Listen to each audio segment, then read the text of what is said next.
Hallelujah, hallelujah. ക്രിസ്തു നമ്മുടെ പാപങ്ങളെ ഏറ്റെടുത്തു. തൻ്റെ രക്തം വഴി നമ്മളെ സൗഖ്യമാക്കുകയാണ്. രക്തം വഴി നമ്മളെ കഴുകുകയാണ്. രക്ഷയും പാപമോചനമെല്ലാം യേശുക്രിസ്തുവിന്റെ ജീവ രക്തത്തിലൂടെയാണ് നമുക്ക് ലഭിക്കുന്നത്. എല്ലാ ശാപങ്ങളും യേശുക്രിസ്തു ഏറ്റെടുത്തു. ഇപ്പൊ നമ്മൾ കണ്ടു, എല്ലാ ദുഃഖങ്ങളും കർത്താവ് തകർക്കുകയാണ്. തന്റെ പ്രിയപ്പെട്ട മക്കളുടെ മേല് വന്നിരിക്കുന്ന സകല ശാപത്തിന്റെ ചങ്ങലകള്, പാരമ്പര്യ രോഗങ്ങള്, പാരമ്പര്യ ശാപങ്ങള്, മാനസിക രോഗം, അസ്വസ്ഥത എല്ലാം കർത്താവ് തകർക്കും. ചില കുടുംബങ്ങളില് ചില പ്രശ്നമുണ്ട്. ഭാരിച്ച കടബാധ്യത. എത്ര പണം അധ്വാനിച്ച് വീട്ടിൽ കൊണ്ടുവച്ചാലും എങ്ങനെ പൈസ പോകുന്ന അറിയത്തില്ല. പല്ലുമെന്ന് പറയാണ്ട്, ബ്രദറെ നല്ല വരുമാനമുണ്ട്, പക്ഷെ ഒന്നും മിച്ചമില്ല. കടബാധ്യത അതിങ്ങനെ കിടക്കുകയാണ്. ചില വീടുകളിൽ നിരന്തരമായിട്ട് കലഹം, വഴക്ക്, ഭാര്യയും ഭർത്താവും തമ്മിൽ വിഷയങ്ങള്. ചില കുടുംബങ്ങളിൽ കേസുകള്, അതിര് തർക്കങ്ങള്, വഴക്കുകള്, സഹോദരങ്ങൾ തമ്മിൽ കേസുകള്. ചില കുടുംബങ്ങളിൽ ആത്മഹത്യകള്, ദുർമരണങ്ങള്, അപകട മരണങ്ങള്, മാനസിക രോഗം. ഏതെല്ലാം വിധത്തിലാണ് മനുഷ്യൻ വിഷമിക്കുന്നത്. ഇതിന്റെയൊക്കെ പിന്നിൽ പ്രവർത്തിക്കുന്ന ഒരു തിന്മയുടെ ശക്തി ഉണ്ട് എന്ന് ദൈവജനം തിരിച്ചറിയാം. ഹല്ലേലൂയ. ഈ തിന്മയുടെ ശക്തിയെ നമ്മുടെ കുടുംബങ്ങളിൽ നിന്ന് നമുക്ക് തകർക്കണമെങ്കിൽ നമ്മൾ ശക്തമായിട്ട് പ്രാർത്ഥിക്കണം. പ്രത്യേകിച്ച് ഡെലിവറൻസിന്റെ മേഖലയിൽ ദൈവജനം നിരന്തരമായിട്ട് ദൈവസന്നിധിയിൽ പ്രാർത്ഥിച്ചു കൊണ്ടിരിക്കണം. ഹല്ലേലൂയ. കടബാധ്യതകള്, നിരന്തരമായിട്ട് കലഹങ്ങള്, മാനസിക രോഗം, അപകട മരണങ്ങള്, ദുർമരണങ്ങള്. ചിലർക്ക് വിദ്യാഭ്യാസമുണ്ട്, ജോലി കിട്ടത്തില്ല. ചില കുടുംബങ്ങളിൽ സമ്പത്തുണ്ട്, പക്ഷെ ആർക്കും മക്കൾക്ക് നല്ല വിദ്യാഭ്യാസം ചെയ്യാൻ പറ്റുന്നില്ല. ചിലർക്ക് ഏത് കാര്യത്തിന് ഇറങ്ങി തിരിച്ചാലും ഉടൻ അവിടെ ഡിലേ, തടസ്സം വരിക. ഒരു കാര്യങ്ങളും നടക്കുന്നില്ല. എപ്പോഴും പ്രതികൂലങ്ങള്. മക്കൾക്ക് വിവാഹം ആലോചിച്ചാൽ 35 വയസ്സായിട്ട് കല്യാണം, 40 വയസ്സായിട്ട് കല്യാണം നടക്കുന്നില്ല. അങ്ങനെ പ്രതികൂലങ്ങളിൽപ്പെട്ട് ദൈവജനം നട്ടം തിരിയുക. ഇതിന്റെ പിന്നിൽ പ്രവർത്തിക്കുന്ന തിന്മയുടെ ശക്തികളുണ്ട്. ഇതിനെ തകർക്കണമെങ്കിൽ ദൈവത്തിന്റെ ജനം ശക്തമായിട്ട് ഉപവസിക്കണം, ശക്തമായിട്ട് പ്രാർത്ഥിക്കണം. ഉപവാസവും പ്രാർത്ഥനയും കൊണ്ടല്ലാതെ ഈ പൈശാചിക ശക്തികളെ നമുക്ക് തകർക്കാനായിട്ട് പറ്റില്ല. അത് രണ്ട് മാത്രമാണ് വഴി. Hallelujah, hallelujah. യേശുവേ നന്ദി, യേശുവേ സ്തുതി. യേശുക്രിസ്തുവിന്റെ മുറിവിനാൽ നമുക്ക് എല്ലാവർക്കും സൗഖ്യമുണ്ട്. യെശയ്യാ 53:4-5 വചനങ്ങൾ വളരെ പ്രധാനപ്പെട്ട തിരുവചനങ്ങളാണ്. യെശയ്യാ 53:4-5. അവൻ നിന്ദിക്കപ്പെട്ടു, നാം അവനെ ബഹുമാനിച്ചതുമില്ല.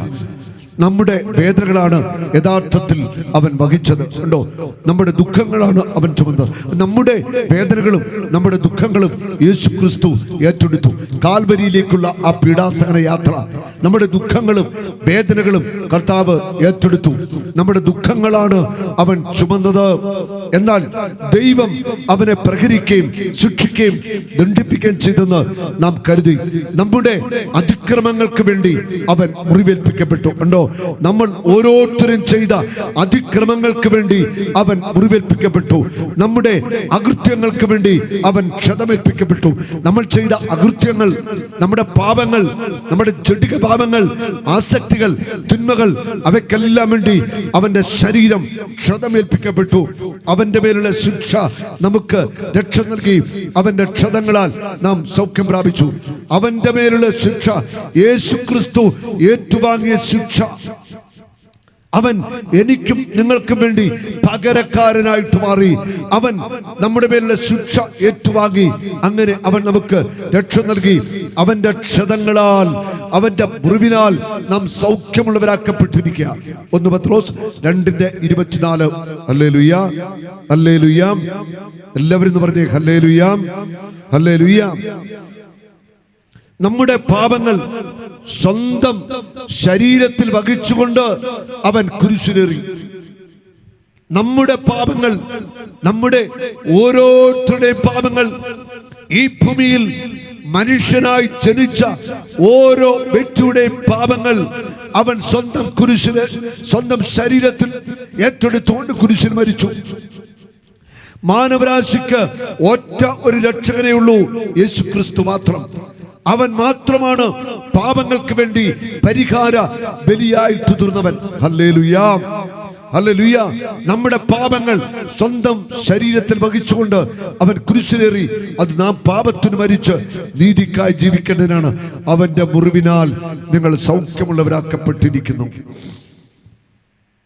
അവന്റെ മുറിവിനാൽ നിങ്ങൾക്ക് സൗഖ്യമുണ്ട്. ക്രിസ്തു തന്റെ ശരീരത്തിൽ ഏറ്റുവാങ്ങിയ മുറിവുകൾ എനിക്കും നിങ്ങൾക്കും, ശരീരത്തിനും മനസ്സിനും ആത്മാവിനും ഓർമ്മകൾക്കൊക്കെ എല്ലാമേ ഒരു വ്യക്തി എന്ന നിലയ്ക്ക് നമ്മൾക്ക് മൊത്തമായിട്ട് സൗഖ്യം തരാൻ വേണ്ടിയാ യേശു തന്റെ ശരീരത്തിൽ മുറിവുകൾ ഏറ്റുവാങ്ങിയത്. Hallelujah, hallelujah. അവന്റെ മുറിവിനാൽ നിങ്ങൾ സൗഖ്യമുള്ളവരാക്കപ്പെട്ടിരിക്കുന്നു. ഇന്ന് ഞാൻ പകല് ഡിവൈൻ ധ്യാന കേന്ദ്രത്തിലെ ശുശ്രൂഷയായിരുന്നു. രാവിലെ മുതൽ ഉച്ചവരെ അവിടുത്തെ ശുശ്രൂഷ കഴിഞ്ഞാണ്, വചന ശുശ്രൂഷയും സൗഖ്യ പ്രാർത്ഥനയും കഴിഞ്ഞാണ് എത്തിയത്. ഇന്ന് കർത്താവ് ഒരു വലിയ ഒരു മിറക്കിൾ അവിടെ ചെയ്തു. ഒത്തിരി പേര് കർത്താവ് സൗഖ്യം കൊടുത്തു. ഒരു മകന് ഞാനിങ്ങനെ ഹീലിങ്ങിന്റെ സമയത്ത് കർത്താവ് ഒരു മെസ്സേജ് ഇങ്ങനെ നൽകി. ഇടത് കാലിന് ബലം കർത്താവ് കൊടുക്കും. ഇടത് കാലിന് ബലക്കുറവുള്ള കാല് കർത്താവ് ബലപ്പെടുന്നു. ഇടത് കാല് കർത്താവിന് കാണിച്ചിരുക. ഞാൻ ഈ മെസ്സേജ് അനൗൺസ് ചെയ്തു.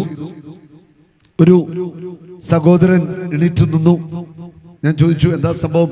ആ മകന്റെ 2 വർഷം മുൻപ് ഇടത് കൈയും ഇടത് കാലും തളർന്നു പോയതാ. ആ നിമിഷം തന്നെ കർത്താവ് ആ മകനെ തൊടുകയാണ്.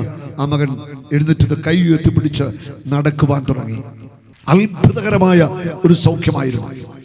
അനേകരെ കർത്താവ് അവിടെ സൗഖ്യമാക്കി. ഇന്ന് ഇവിടെ അനേകരെ കർത്താവ് സൗഖ്യമാക്കുവാൻ ആരംഭിക്കുന്നു. കഴിഞ്ഞ ആഴ്ച കൊടുങ്ങ പള്ളിയിൽ നടന്ന കൺവെൻഷന്റെ സമാപന ദിവസം രോഗികൾക്ക് വേണ്ടി പ്രാർത്ഥിക്കുമ്പോൾ സുധ എന്നു പേരുള്ള ഒരു ഹൈന്ദവ സഹോദരിയെ പ്രാർത്ഥിക്കാനായിട്ട് കൊണ്ടുവന്നു.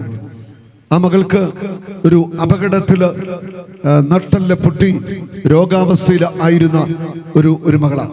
അവള് കംപ്ലീറ്റ് ആ ബെൽറ്റില് പൊതിഞ്ഞ്, മുന്നിൽ പറഞ്ഞ് പൊതിഞ്ഞാണ് വന്നിരുന്നത്. അവള് ഹൈന്ദവ സഹോദരിയാണ്. ആ മകൾക്ക് വേണ്ടി ബെൽറ്റൊക്കെ ഊരി പ്രാർത്ഥിച്ച നിമിഷം തന്നെ അവളുടെ നട്ടെല്ലിന്റെ മേല് കർത്താവിന്റെ അത്ഭുത സ്പർശനമുണ്ടായി. ആ നിമിഷം തന്നെ അവൾ സൗഖ്യം പ്രാപിച്ചു. അത് മാത്രമല്ല, ഞങ്ങൾ കുനിയെ നിവരൊക്കെ ചെയ്തു. പിന്നെ ആ കോളിലൂടെ ഓടിപ്പിച്ചു. വൈകിട്ടത്തെ കൺവെൻഷനില് ആ മകള് വന്ന് ദൈവത്തെ മഹത്വപ്പെടുത്തി സാക്ഷ്യം പറഞ്ഞു. ഹല്ലേലൂയ. കർത്താവ് തരുന്ന രോഗശാന്തികള് സൗജന്യമാ. അവന്റെ മുറിവിൽ സൗഖ്യമുണ്ട്. അവൻ മുറിവേറ്റുവാങ്ങി, അവൻ മുറിക്കപ്പെട്ടു നമുക്ക് സൗഖ്യം നൽകുവാൻ, നമ്മൾ അനുഗ്രഹിക്കപ്പെടുവാൻ. യെശയ്യാ പ്രവാചകന്റെ പുസ്തകത്തില് 53-ാം അധ്യായത്തില് 10 മുതലുള്ള തിരുവചനങ്ങള്, അവിടുന്നാണ് അവനെ ക്ലേശങ്ങൾക്ക് വിട്ടുകൊടുത്തത്. അവിടുന്നാണ് അവനെ ക്ലേശങ്ങൾക്ക് വിട്ടുകൊടുത്തത്. പാപപരിഹാര ബലിയായി തന്നെ തന്നെ അർപ്പിക്കുമ്പോൾ അവൻ തന്റെ സന്തതി പരമ്പരയെ കാണുകയും ദീർഘായുസ് പ്രാപിക്കുകയും ചെയ്യും. കർത്താവിന്റെ ഹിതം അവനിലൂടെ നിർവഹിക്കുകയും ചെയ്യും. തന്റെ കഠിനവേദനയുടെ ഫലം കണ്ട് അവർ സംതൃപ്തനാകും. നീതിമാനായ എന്റെ ദാസൻ തന്റെ ജ്ഞാനത്താൽ അനേകരെ നീതിമാന്മാരാക്കും. അവൻ അവരുടെ തിന്മകളെ വഹിക്കുകയും ചെയ്യും. അവൻ അവരുടെ തിന്മകളെ വഹിക്കുകയും ചെയ്യും.